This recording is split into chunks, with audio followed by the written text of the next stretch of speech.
day? How do you kind of maintain that culture of positivity, especially when you do face challenges in country and everything? So the last thing I'm going to talk about is just maintaining a positivity and good culture on a bridge build.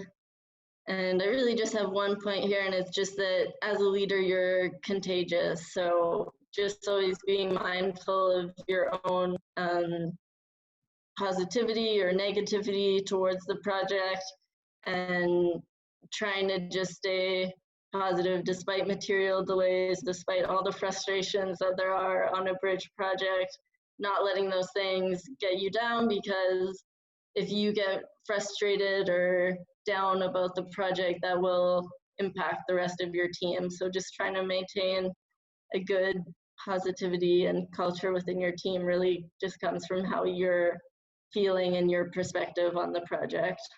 Um, I think it's creating the expectation, especially as a leader, that morale is going to vary. It's going to fluctuate throughout the project.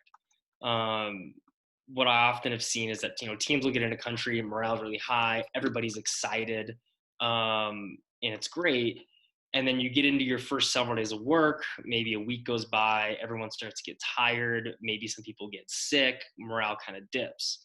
So it's important, especially as a leader, to keep that positivity, but make sure it's a realistic optimism, right? If you're over optimistic, you run the risk of damaging your credibility, of being unrealistic and just being full of it. But at the same time, you need to be sensitive to people's emotions, right? You can't discount what people are feeling, and be diminutive of that. Have to take that into account, but just try to lead by example, in that positive sense.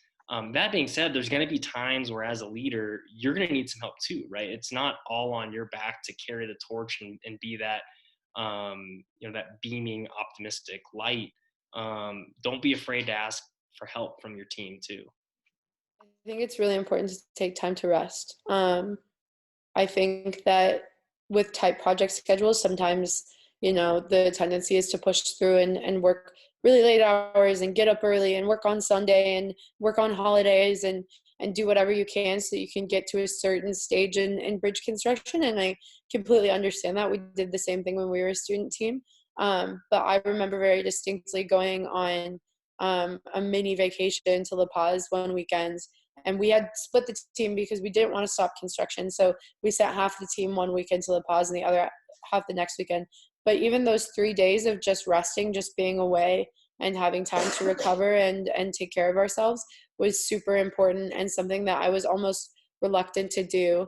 And it was something that was really valuable, and it brought us back refreshed to our project. So when you have rest breaks planned, when you have like a mini vacation, or say you take off Sundays or whatever, like honoring those and being really strict with your team, like you can't just work through this break, like you need to take care of yourselves, is really important for maintaining positivity.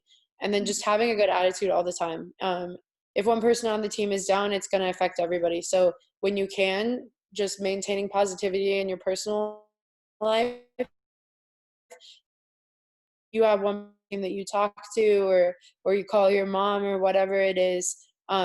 Just going through those avenues to really take care of yourself is really important to team culture. Yeah, for sure.